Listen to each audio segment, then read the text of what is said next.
E aku nui, e aku rahi, tēnei te mihi mai hea kia koutou.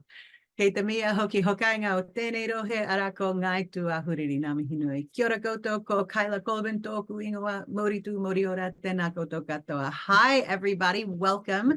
Thank you so much for joining us for this fantastic impact session with Melissa Clark-Reynolds on Signals from the Future. My name is Kaila Colbin. It's my absolute privilege to be here. I'm the founder and chief executive of Boma. I'm not going to waste any more time. Let's welcome the wonderful Melissa Clark-Reynolds ONZM, an extraordinary futurist, a woman with extraordinary insights. We do this every 6 months where she shares the things that are kind of front of mind for her in terms of the signals that she's seeing. I'm going to stop talking and turn it over to you, Melissa. Atamari e mai tātou, mihi nui o te tauhou Pākehā kia koutou. Ko Melissa Clark-Reynolds tōku ingoa. So good morning. Thank you all for coming. It's lovely actually watching the chat come up. I see friends from Adelaide. I see people I know from UK and all across Aotearoa, New Zealand. So I'm really looking forward to this. I always get a wee bit nervous as well because this is kind of like the little reveal into the things I'm thinking about. You'll notice a bit of a theme. If you've been to these before, you'll notice that this one's probably got more of a theme than any of the ones we've done before, and that there's sort of a strong AI focus. And I didn't necessarily want to do it all about AI, but it's so top of mind, and it feels like every day there's a new signal that I want to deep dive into. So let's jump on in, shall we? This idea of signals, for those of you who haven't been before, is this idea that the future is all around us, but it isn't evenly distributed. And that's a quote that comes from William Gibson, who is a science fiction writer. And what he was thinking about is this idea that the future pops up, and it comes up in small little signals that may turn out to be the future. And I sometimes like to think of this as being outliers. So we might have outliers from the future that maybe it's the first time you see an electric car, or maybe it's the first time you get an AI chatbot talks to you. What's really important about these is they're not science fiction. What they're trying to be is we can think about little things that actually exist. So there might be a website that goes up. It might be a new business model. It might be a product that someone has launched. And in those, what we can wonder about is wonder if those might turn out to be the future. And alongside that, what we can do is we can start to think about what patterns might emerge. And so some signals I've been collecting for perhaps 10 years, and I'm watching to see if they turn into something over time. So the first one I'm going to talk about today is about alpha geometry. Alpha geometry is a new release out of Google. What's very interesting about this is this idea that with AI, what it's doing here with alpha geometry is it's both thinking what we call fast and slow. And so some of you may have read Daniel Kahneman's book on this. It's really interesting about how the human brain works. What we do is the thinking fast, we see patterns. And so a lot of what I do as a futurist is I'm looking for patterns, but then what we think about is the thinking slow, is the reasoning or the deliberate kind of rational thought, where we might understand why did that pattern occur. So we might see a pattern, but not necessarily understand what the pattern is, and then start to apply that pattern. What's very interesting about this alpha geometry work is that what we've seen here is that AI struggles to deal with really complex geometry and math so far. And there's a thing called the Geometry Olympiad, and they set complex problems for high school students to do. And a typical gold medalist can answer 25.9 out of 30 questions. And what's kind of exciting is that alpha geometry just got to the point where it can answer 25 of those 30 questions correctly. And why it's a little bit tricky is that in order to solve the problem, the high school student has to add points or lines or circles. And so the question isn't entirely complete. And so it requires this both pattern recognition. Oh, I see this as geometry. I understand which geometry rules I need to apply here, but also some reasoning to understand why those are the right rules. And this is where it's quite exciting. And so what it does is that it uses both, the alpha geometry uses both what's called neural language models and rule-bound models together. And this is quite a breakthrough. And why I'm excited about this is I'm really starting to think about how this might be used for things like spatial design. And so if we think about urban planning and the use of AI in designing urban areas, you really need to be able to solve the geometry in order to do this. So we could think about that. We might think about even things like the Sagrada Familia, which I think is my favorite building in the world, had some very interesting geometry and parabolic curves in the way that it was designed. And after Gaudí was killed and the final designs weren't available, it took decades for engineers and mathematicians to rework his geometry in order to be able to complete the building and to design the component parts for that building. And so this is a step towards being able to take this out of human hands and into machine. So it has implications for architecture, for engineering, and also for things like gaming, as well as obviously mathematics itself. So I'm pretty excited about this. Next one I want to talk about is might seem quite different, and in terms of patterns, maybe there's not a great pattern link here, but I've been hearing a lot of conversation about global workforce and the difficulty of accessing staff. And so I found this just recently. That red line at the top is New Zealand, and most of you who are tuning into this today are coming from New Zealand. And I think it shows a really interesting thing, which is the employment to population ratio. And so often in the past, when we've talked about perhaps the percentage of population employed, or we've talked about numbers of unemployed, there have been big pools of people who have taken themselves out of the calculation. So we might think about people who are at home with children, or we might think about people who are retired, and we might think about the unwell, or people who can't work. And so sometimes it's not easy to compare across countries. What does unemployment statistics, or what do employment statistics show? And I think what we can really see here is over 20 years, we've seen a marked change in New Zealand in terms of the percentage of the population employed. And even with this very, very slight downturn that we've seen just in the last few months, we are still really at record levels of employment. And you can see, compared to the rest of the world, we have incredibly high levels of employment. When we think about implications of this, I've been doing a bit of work thinking about regional economic development. And in the past, regional economic development very much focused on how do I get jobs to my region so that I can grow my population. What's interesting here is that the regions really are fully employed. And so if we are creating jobs in regions, what we're thinking about doing then is that we have to be importing that workforce in order to fill those jobs. So we're not seeing large pools of unemployment. We do see some of that in the far north of New Zealand, but generally across New Zealand, what we see is very full employment. Now, what's also curious about this is we've had record inwards migration at the same time.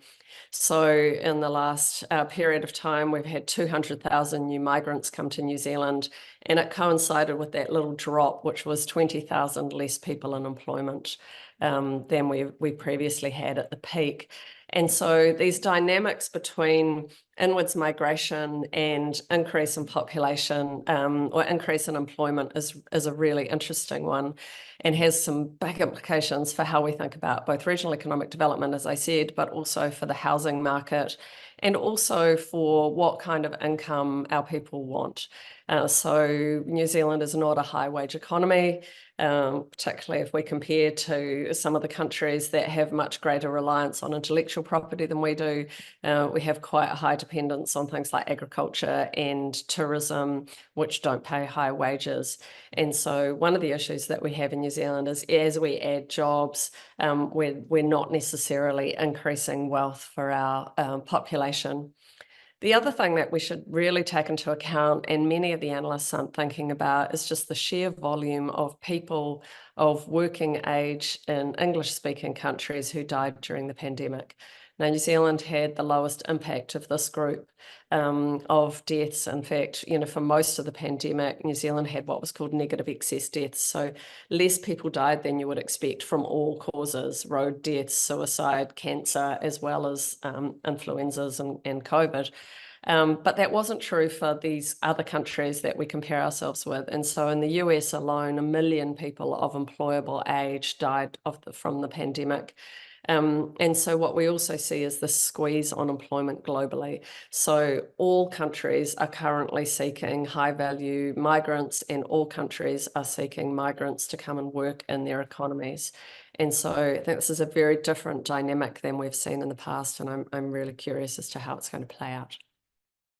The next one I want to talk about is weight loss drugs. Again, kind of may seem a little random comparison to those two, but the signal that I was really interested in is this one, that Novo Nordisk's disc became the most valuable company in Europe, toppling the big luxury Louis Vuitton company. And we've just really seen a lot of speculation in many fora about what the impact of these drugs will be. Interestingly, in the US, the data that's come out shows that the region in the US that has the highest use of these weight loss drugs is also the thinnest region in the US. And it turns out that it's New York City. So even though they've been designed for use in diabetes, and they're being used as weight loss drugs, there's still quite a lot of inequity in terms of who has access to these.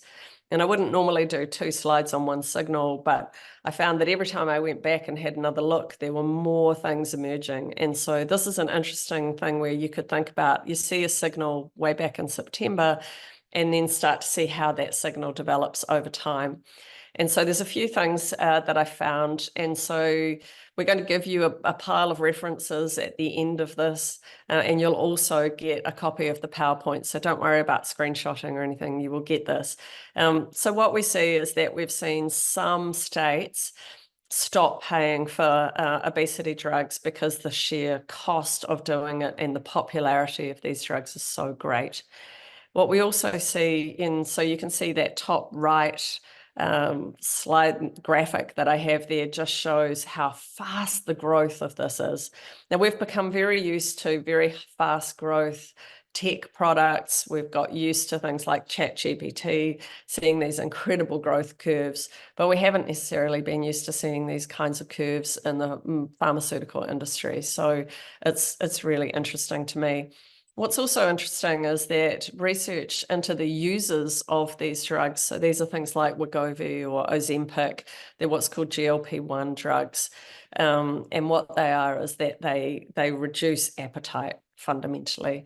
And what we see here is that they are having an impact on people's behavior. So the bottom right graph shows that people reduce their trips to coffee shops, to casual dining, what in America is called fast casual, to pizza restaurants and to fast food restaurants. So doesn't mean that you're necessarily going to see a 77% decrease in fast food use.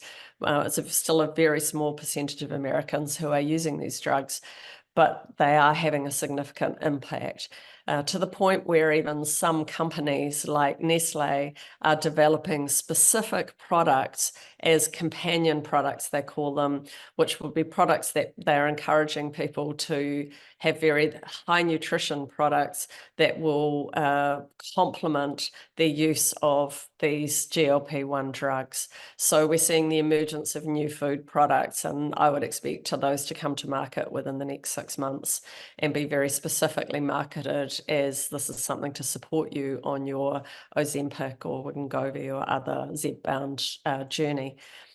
The other thing is an interesting one, which is that if every United Airlines flight, if every passenger lost 10 pounds, it would save the airline 80 million a year.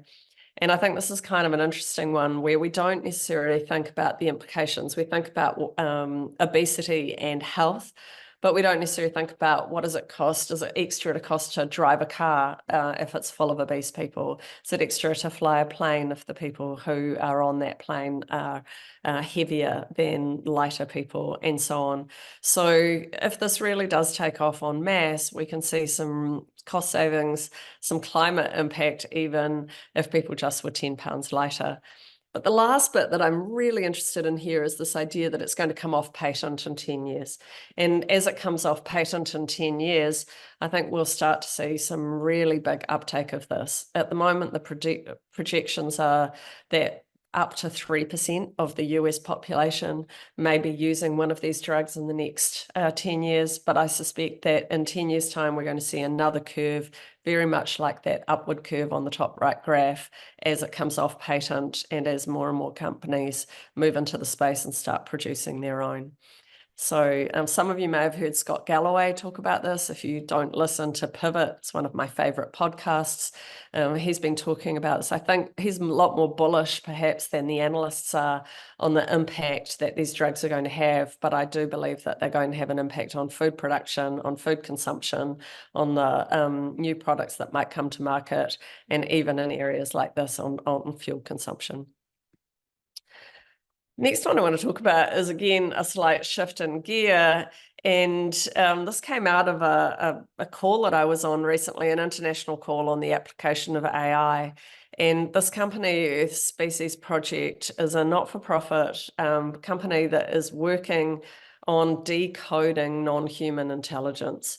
So I actually, when I went out and looked, I found multiple studies now in journals, and I've put a couple of those into the references, where companies have been doing things like decoding the sounds that pigs make when they're in piggeries, and they've found, not surprisingly, that if they listen, the AI can sort between whether a pig is happy or unhappy, whether it is got any issues with, perhaps it's fighting with its neighbors, or whether it's worried about its piglets. So there's a whole lot of work, interestingly, being done on decoding pig language.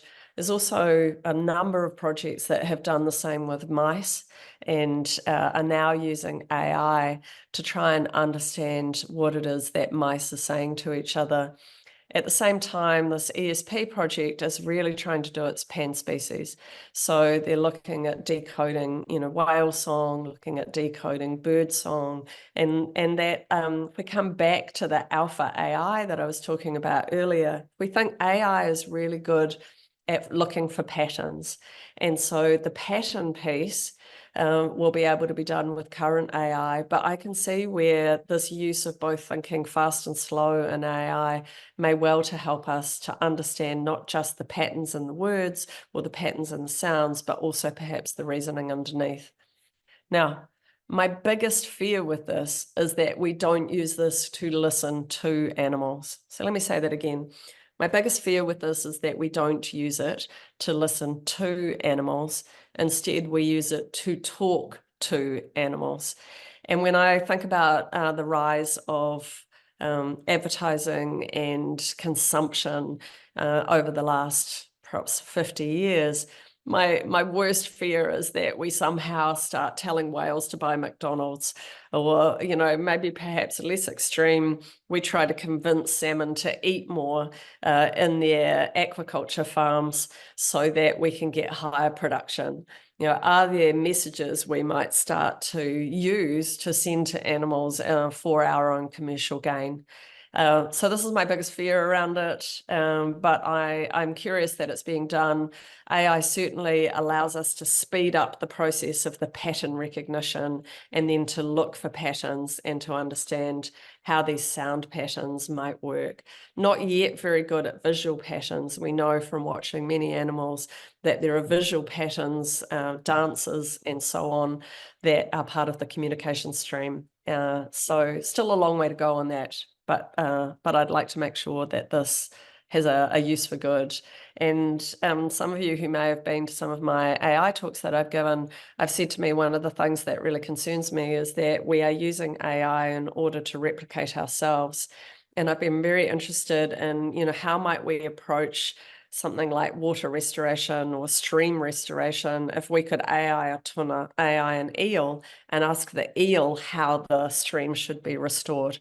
And so the bit that gets me excited about this project, this ESP project, is it could allow us to open up other intelligences. It could allow us to interrogate a polar bear as to what the polar bear really understands and sees about climate change and what we should do about it. So like all of these things, the present is messy and contradictory. The future will be too. And so, it might be a force for good, or it could be a force for capitalism, consumption. It's too soon to tell. And so while we're still on this topic of kind of AI and language, or AI and being able to understand other species, there's a very interesting project here in the US that's been done where they've genetically modified a number of plant species, and these plant species communicate on behalf of all of the rest of the field as to what's happening. So you can see here this plant will glow if the field needs water, or it can glow if the field needs more nitrogen, or if it needs, perhaps it's being attacked by aphids. So the plant is able to, or the plant's been able to be read in a sense through these glowing genetics that are there. So what's, I suppose, more interesting about that is that these can be spotted from satellite. And so what we start to see is the use of satellite tech has been advancing in agriculture at a great rate over the last few years. But this idea of having indicator plants that can glow and can communicate to the satellite that this field needs nutrients or is thirsty or whatever it is. Now, I want to be clear here. I'm not saying that the genetic engineering is good or bad. That's not what I'm trying to get across here. I'm kind of interested that we have language models for animals, and in many ways, we're only just beginning to understand that there might be similar sorts of communication tools available with plants. And then this is an interesting application of that. And what it does is allow us to think again about what environmental attributes we might be able to manage by talking to the plants or listening to the plants as to what they need. So we're not over irrigating, we're not over fertilizing, and so on. Again, a change in gear. I'm really interested in this. I got a laugh from my daughter when I said that I was going to talk about this. So it's called the yassification of lactate. Things are yassified when they're kind of made more beautiful or cute. This whole, interesting to me, I've been watching for a couple of years, this rise of kind of a popular meme in a sense around IBS and around taking sort of treatment for it. And so there's the My Tummy Hurts t-shirt has been a very hot seller on Etsy. It's a very popular rapper who has put out a song last year called My Tummy Hurts. We see Cardi B here having blinged up a bowl with lactate on it.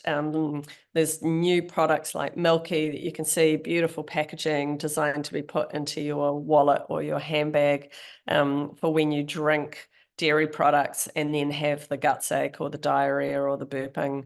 And then what we've seen is this just huge group of people on TikTok pimping their Pez dispensers into becoming lactate dispensers. Earrings, I just was overwhelmed by how many earrings were available that either said, hot girls have IBS or live, laugh, lactate.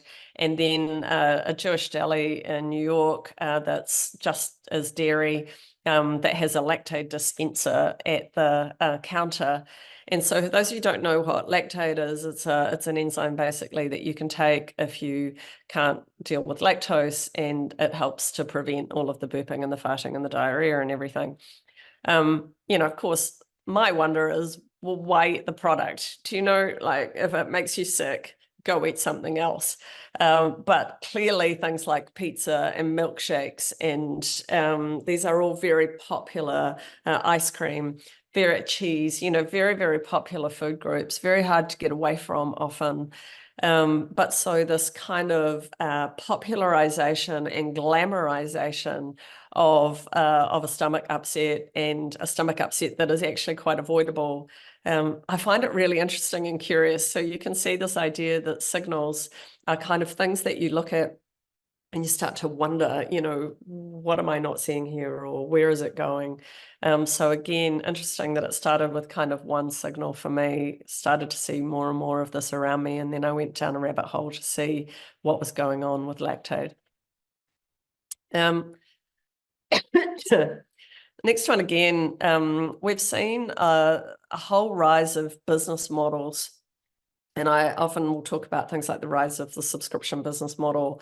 So here, what is very interesting to me is this company, A24, is a film promotion company, and it's doing merch that is very specific to the films that it owns the rights to. And so it put out the Priscilla movie, and you expect the usual T-shirts and things in terms of merch. But their first sold out item, that was the first thing that they sold in association with the Priscilla film, was this eye kit so that you too can do the makeup the same as Priscilla. And I'm finding this interesting because it feels to me like it's a slight change in gear. What we've seen in the past is we've seen film companies license out the right to make collectibles, or to, The Hobbit and so on, that they license out these properties, and the property is able to make T-shirts, bumper stickers and so on. And what we see here is the company itself is doing some very interesting things, I think, in terms of the way that they're marketing. So some of you may have seen Everything Everywhere All at Once. It's kind of bendy, kooky. And so to make a Rubik's Cube with the characters' faces on, to me, is just, they really understand the brand that they're doing. And they're not trying to do one-size-fits-all merch. So they're not going to do a Priscilla Rubik's Cube. It doesn't make sense. So if you're interested in commercialization of products, if you're interested in the link between kind of popular culture and collectibles and the film industry, I think this is a very interesting company to watch. So they're called A24, and I'm watching them very closely. This was another signal where I came across, was this idea of that if we want to resurrect the dead using AI, it's going to create a burden. And, all of us have experienced loss, maybe more in the last couple of years, but we all have experienced loss. And I think it's very natural for us to think, I wish I could have had one last conversation with my mother, or one last conversation with my best friend, one last conversation with my husband, or, whoever it might be, my child. And so there is this seduction, in a way, of being able to chatbot the dead, and we're nearer to being able to do that than ever before. But of course, if we think about just how much data is sitting on servers around the world, the energy that it takes to maintain those, do these models, if we made a chatbot of our mum or someone, do they degrade over time? How do we keep them updated? Where does it go? Who has the burden of that? And so this was the one that I found very interesting. And so I started thinking about AIing the dead and what it means. So there's a company, LifeNaut, that's been doing it for a long time. You submit your DNA, and then you go through a big questionnaire process. And the founder built an avatar of his wife as the very first prototype. But they're really trying to get to this idea that at some point you could transfer human consciousness. Now, they know they're a very long way away from that, but I'm curious that there's a company already trying to develop the technology for the transfer of human consciousness. So we have these two different models. There's almost like the chatbot model, where could I feed in a pile of my mother's letters, maybe a video I have of her, and create a chatbot of her? Or the alternative is perhaps, can I somehow in the future upload my consciousness before I die? Related to that, which I think is kind of more important to us perhaps in our daily lives, many of you will have seen how they resurrected Carrie Fisher to be Princess Leia in the Rise of Skywalker film. And there was some upset, should this be okay or not? Do we want AI actors in our screens? But even more interesting to me is what happened in the Anthony Bourdain documentary that was around a year or so ago. And what they did there is that they actually deep faked Bourdain's voice for quotes that they didn't have. So it's kind of curious because if you watch the film, you don't know that it's been deep faked. And I remember when I was watching it, I was thinking it's incredible that they have so much audio of Anthony Bourdain that is out there, that they've been able to piece all of this audio together in order to make the documentary. That isn't actually what they did. What they did is that they did have a lot of audio, and from that audio, they were able to AI his voice. And then from there, what they did is that they took writings that he had, whether it was in his books or whether it was emails or whether it was, memos he'd written, and they took snippets of those and they AI'd that. And so it was technically his words, and technically it was his voice. It was just that he had never spoken those words in his life, and they had not been recorded live. And so there's a really interesting ethical question to me around AI and the dead, particularly too when we start to think about cultures that have death rituals that include perhaps not mentioning someone's name, or not continuing to keep artifacts related to that person in daily life. And so I feel like there's a long way to go on this whole AI and the dead.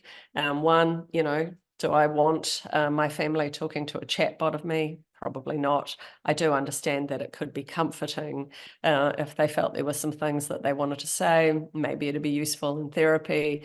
But I think that there have to be some rules around this, particularly if you're going to sort of present a documentary that has a dead person's voice in it, and it turns out that it wasn't them, that actually wasn't recorded by them. So my next signal is has some overlap with that in a way, which is this area here, which is I've talked in other talks that I've given, I talk about drivers of change, and one of the drivers of change that I really see occurring around the world is the rise of the Indigenous.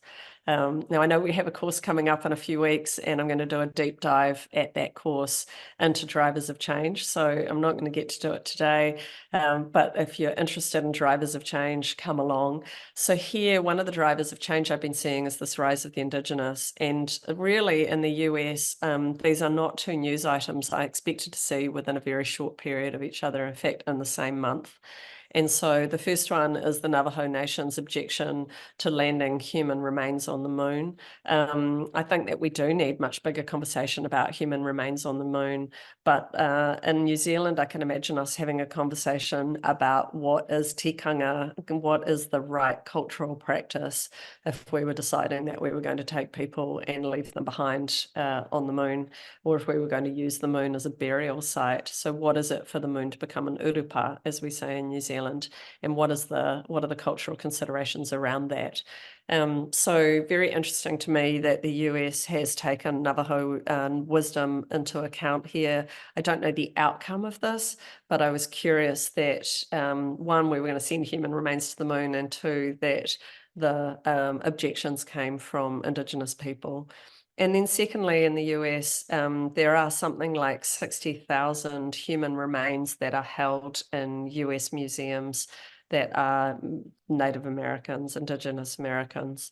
And so one of the things that the Biden regime has done is to stop the display of human remains, and starting to have some real conversations about who owns these cultural artifacts, many of which were stolen from tribes or from nations some hundreds of years ago.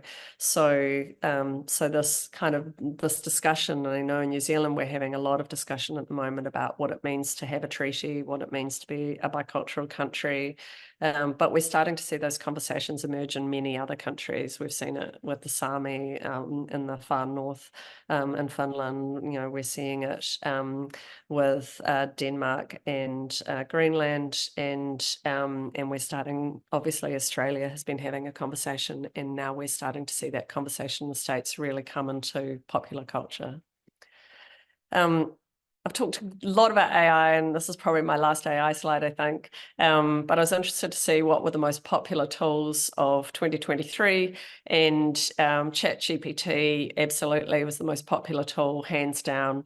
But I've been using character AI quite a bit. I've been playing with it a lot, and I feel like in the games industry, there's a massive application for character AI. And so up the top, if you have a look there, if you ask ChatGPT, you know, who it is, it can give you a very factual kind of discussion. It can say, hi, I'm a virtual assistant, can tell you what GPT is, but it really doesn't have, can't go from there. Whereas with character AI, there are now tens of thousands of limitless chatbots. And so what we mean by that is that you can feed in the parameters of the personality, of the history of the character, and you can carry on talking to that character technically endlessly in character. And so, of course, there are lots of people have done Harry Potter and others, and there are made up characters as well as characters from history and characters from literature. I encourage you to go and have a play if you want. It feels to me like for non-player characters in gaming, this will be an absolute breakthrough, as we no longer have to script whatever they might be able to say, but instead we give them very tight parameters. What it also does is, some of you may remember Twitter a few years ago put out an AI chat tool, and within a very short period of time, humans had trained it to say terrible, nasty things. What these allow is, because the characters are completely locked down in a sense, they know whether this character would swear or not. They know whether this character is racist or not. They know whether this character exhibits particular gender characteristics or not, and so on. And so there's a whole lot more control at the same time as being able to have limitless chat. So I think this will be coming to a chatbot near you. I can see that IKEA or, you know, eventually a bank or someone will start to decide the parameters of how they'd like their chatbot to be. And then they'll be using these, you know, would you like to be served by Tsar Nicholas or Rasputin today? You know, maybe that's coming. So the very, very last one is actually a very old signal that I collected, but I've been hearing more and more and more about genetic engineering and about climate change in my discussions everywhere I am. And so I want to leave you with this idea about a paper that was written actually way back in 2012, but feels like it's only just getting currency. And it was a paper written in Nature magazine by a professor of ethics and a team. And the question really was, you know, should we be genetically engineering humans, given that humans have been so poor at doing the behavior change that's required to prevent climate change from occurring to us? Should we genetically modify humans as one of the best tools that there might be out there for dealing with preventing climate change? And so the first one that they suggested is that they genetically engineer humans to have a disgust for meat. And so the idea for this would be that it rapidly reduce the emissions that come from animal agriculture if people would no longer be interested in eating meat. And truly what they were looking for is the disgust response. So if people gagged and vomited every time they ate meat, the market would disappear quite fast. You wouldn't have to worry about taxes on agricultural products for reducing methane production, because there'd just be no demand. Now, I'm not advocating this. I'm just saying it's very interesting. The other thing that they talked about is reducing size of humans so that our consumption of all products was less. improving people's cognitive abilities so that birth rates reduced. We know that the higher education women get, the lower the birth rate. And so this idea was, could we genetically modify people just to get smarter without education, be much cheaper, and you could reduce the birth rate? And then the last one was this idea of, could we enhance altruism and empathy, which would mean that people thought more cooperatively about the solutions. Now, kind of slight little issue, which is really that we're not going to be able to genetically engineer ourselves. So what we're really talking about is genetically engineering either our or other people's children, or our or other people's grandchildren. And there's some big discussion about that. But when we start to think about this in the context of the debates that we're having about GE, we seem to have gone very quickly to thinking about genetically modifying cows or genetically modifying livestock so that they produce less emissions, but we seem a lot less happy about genetically modifying our offspring than we might about genetically modifying offspring of other species. So I want to just leave you with that as my last thought, and then I'm going to open back up to questions. I can see that there's a pile of comments and questions there, and really just to encourage you that the direct answers to any of these questions aren't what's important. What's important is to be scanning across all sectors and to be really kind of going, this is curious. And then, for me, how do these things fit together? How does genetic modification fit together with talking to whales? How does the reduction of obesity in human beings relate to how we might think about satellite tracking of messages that might come from plants, and so on? So thank you so much. Mihi nui kia koutou. Kia ora. Right. Thank you, Melissa. That was spectacular, as always. So thought-provoking, so much going on. Team, I've seen a whole bunch of comments come through. We do have at least one good question in there in the Q&A. Please do share your questions. We will get to them just shortly. Before we get into that, Melissa, a couple of things that came up for me as you were going through your presentation. One is I wanted to share two things I wanted to share with you.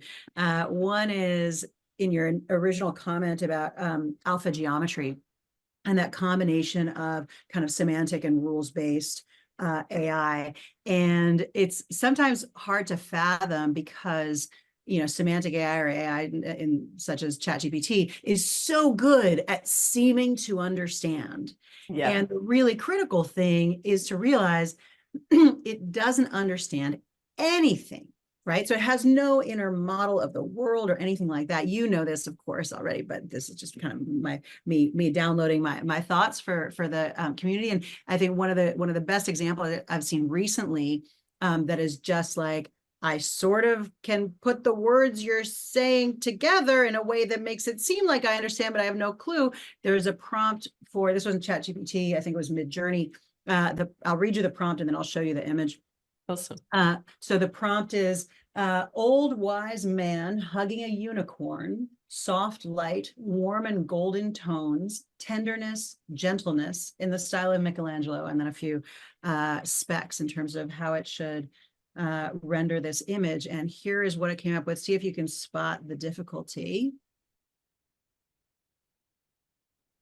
So just no model of the world at all, right? No concept that this unicorn has speared this man and somehow he's still happy and has no blood coming out or anything like that. So that was the first thing that came to mind when you were talking about the alpha geometry. The other one I wanted to share was when you were talking about the plants being able to glow and show signals of is something going on, something not quite right. That reminded me of, there are a number of places, Warsaw being one of them, that use clams as filter alerts for their water systems. And so again, I'll show you an image of this. The way this works is, clams filter water, and when the water gets too toxic, they close. And so what they do is they hook the clams up to a little device, and when the clam closes, they have 8 clams in their water supply. And when the clams close, the water's too toxic, the water supply, they get an alert that the water supply, there's something wrong there. So those were two of the things that came up for me. That's so cool. Isn't it so cool? I'll actually, what I'll do is I will chuck a link in the chat here for everybody that about this particular clam system, so y'all can see it. What Okay. I love, just before you go off the clam system, is it's this thing too about listening to the animals, right? It's a lo-fi way of listening to the clam.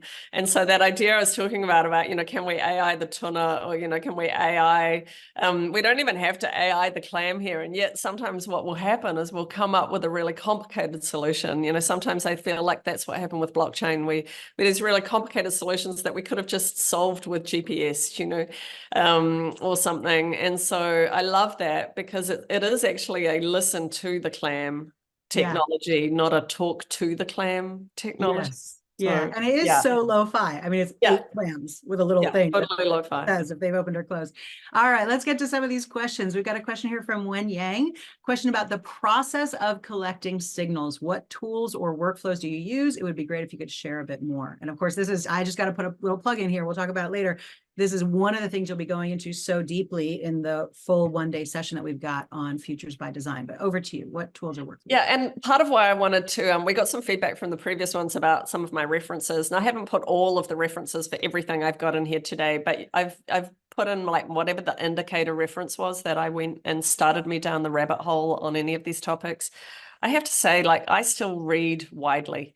I would spend a good 2 to 3 hours a day either reading books or listening to something, podcasts, or scanning. I subscribe to a lot of newsletters and Substacks and Medium. And, I had a bit of a crisis about Substack recently, but I've still stayed there. And so what I would say I've learned after doing this now for almost a decade is that read things that are really interesting to you, and then find a topic area that is interesting to you and start practicing. I use Pocket, getpocket.com. It's free. I don't have any involvement with them. I don't have shares or anything, but I start just tagging things and shoving them in Pocket and seeing what happens. So that's where I start. I'm not going to recommend any specific magazines or anything because it's personal. But what I would say is that I have now tested out over a dozen automated tools, and I found them deeply disappointing. And mostly it's exactly what Kaila was talking about before, is that they can't do the thinking slow. They can't do the reasoning. So they might do a sort of just like a search for what seems weird and new and random. But I've just found it deeply dissatisfying. So some of those tools will be coming, but I think it's actually the human creative element at the moment that makes them useful or interesting. Beautiful. That actually leads really nicely into a question we got from Ange Clifford. Kia ora, Ange, which is, how do you test your blind spots? I feel like I would find it difficult to recognize. There's this old thing, the PESTLE framework. It's been around for a very long time. It's what I use to test my blind spots. It's the first place. So I tend to, so it's this, Google it, but, you're thinking about looking for signals in a whole range of areas. And I did stop and I go, did I have a political one in here? And in a way that was my graph about politics. Did I have an economic one? I have a bias for sort of science, technology, and environment. So I'm really aware that's my bias. So I force myself to look for others. I also think good conversations with people, like conversations, I had challenging conversations about AI with Kaila. I think those are really useful, about where I may have made a judgment that was too early, or just have a point of view that I haven't really examined. And I think having deep conversations with people who are good thinkers is also really important. Great question. Awesome. Thank you. We've got a really good one here from Anita Perkins, who is interested in your general view on the ethics of all of these changes. And I notice how often when you present something, you say, I want to be clear, I'm not saying this is good or bad. I'm just saying this is interesting. So do we have the capacity to collaborate globally to prevent negative outcomes? Is this a moot point given the rate of AI intelligence growth? Yeah. Oh my God, it feels like that's a good 1 hour, maybe 3 hour event, Yeah, and I think what's curious here is that this just coming back to, we write the algorithms in our own image, right? Mm-hmm. And pick up on Angela's point about blind spots. If we are, in a sense, you could think what we're attempting to do is to move towards an AI of humanity. And humanity is a complex thing, you know. I have good days and bad days. I have days where I'm proud of my behavior and when I'm not, you know, when I'm jealous of my baby sister or I'm, you know, whatever it might be. And so, you know, there are some really big conversations for us to have about, are we AIing all of humanity? Are we AIing the aspects that we think are good or bad? I do think this is a 3-hour conversation, but I think it has to be had. And it may take us 10 years to have that conversation. But I come back to when we discovered it as a globe, you know, we discovered that refrigerants were causing the hole in the ozone layer. The world was very quick to regulate it. Now, there were still some rogue states who decided that they were going to carry on using those CFCs and things, but at scale, the world was prepared to regulate against a common danger. And so I have faith that at some point we're willing to have these deep conversations about common dangers. Now, climate change, it might have taken us 50 years, so hopefully it's a little faster than that. Beautiful. I just want to acknowledge Sunil had a very similar question here about morality and the role of regulation on the development of AI. Just before we have, I think, time for maybe a couple more questions. Before we do, I do just want to take a moment and talk briefly about the session we have coming up with you. It is on the 6th of March. It's a 1-day session on Futures by Design. It's happening in Te Whanganui-a-Tara, Wellington. And we've run this session only once before, so it's only the second time we're doing it. And so the beauty of this session, first of all, is that we get to just spend a day with you, which is always so great. But second of all, I think about this webinar as you're kind of giving us some fish, and the 1-dayer is you're kind of teaching us to fish. So sharing not just like a bigger version of this, but sharing the tools and techniques and getting us to strengthen those muscles of kind of exploring the future. And I just want to share a couple of the comments we got from the last time we ran this session. So Joy Tracy called it informative, enlightening, thought-provoking. Finn Schul said it was a must attend for anyone looking to envision or have an impact on the future. And Belinda Price said, if you get a chance to do this workshop, do it. So I'm just going to put the link to that session in the chat here. And we are going to see if we can hit a couple more questions before we sign off for today. Right. Okay. We've got Liz Remerswall says, re-satellites gauging horticultural needs. Who decides how many satellites are going to clutter up the skies? Space junk is a real concern. What do we have to say about that? Yes. Yeah. I mean, yes. And it concerns me that, you know, we've known that space junk was a problem for a long time. So yes. And hi, Liz. Nice to see you. Okay. James Williams Blakey says, what do you think or hope will be the most important signals from Aotearoa's future? The ones that I'm really curious about, where we go as a bicultural nation.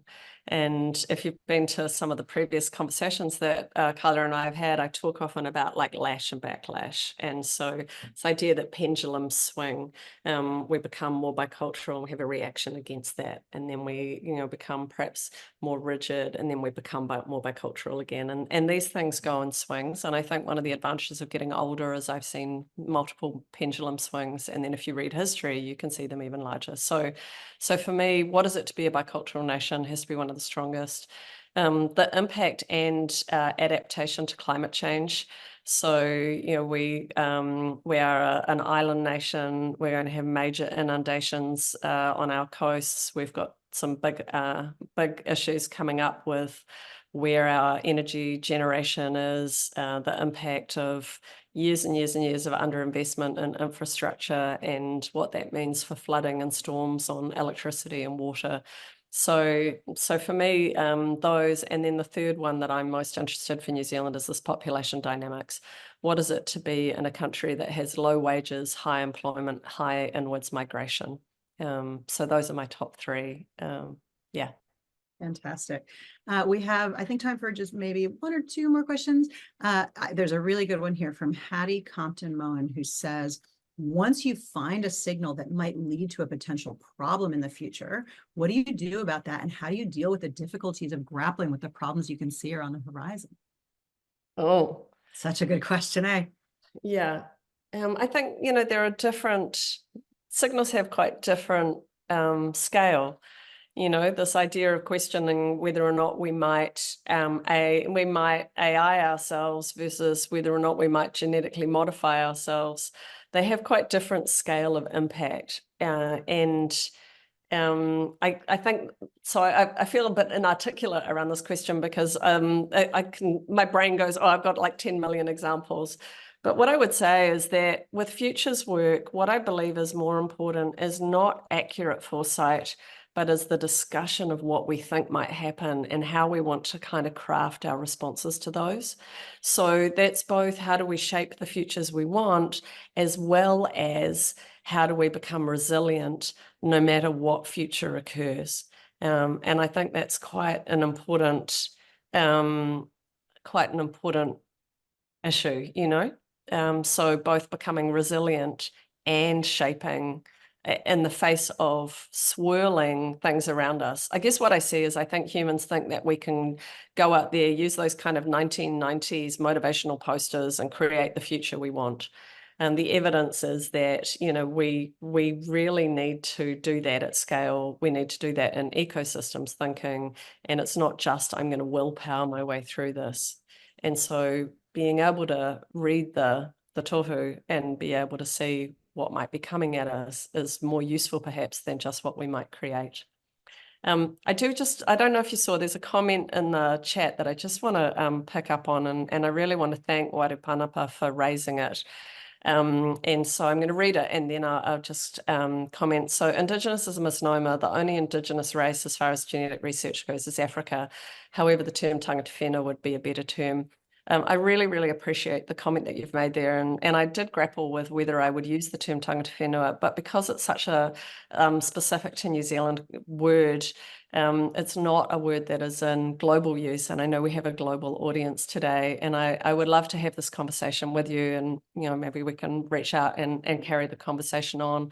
And what I found is that I have had discussions on this with you know, Native Americans, do we call them that? You know, like, how does this work? What is the right language for Inuit, for Sami? And those are the ones in particular I've had conversations on. And I'm just interested in where this goes, you know, where the language goes. So I just want to really acknowledge the comment, and I'd like to be able to have a further conversation on it. Excellent. Well, that brings us just about to the end of our hour together. What a spectacular hour it's been. I have learned so much. I've had my brain provoked in so many directions. I know I'll be chewing on so much of what you've shared over the rest of the day and the weeks to come. Team, if you, like me, have had your brain prompted by Melissa and are keen for more of this and are keen to develop your own muscle at looking around at the world, seeing what signals are coming our way, starting to put them together and think rigorously about where we're heading and where we want to be heading, please do join us for this one-day session coming up in March. I'm going to put it once again in the chat, and of course, we'll send it through to you. We did record this presentation, so the recording as well will be shared as soon as we've tidied it up a tiny bit. So thank you so much for tuning in, everyone. Thank you for spending your sacred non-renewable time with us. Thank you, Melissa, for your time. Tēnā koe. It's been absolutely fantastic. Ka kite. See you soon. Thanks, everyone. Kia ora koutou.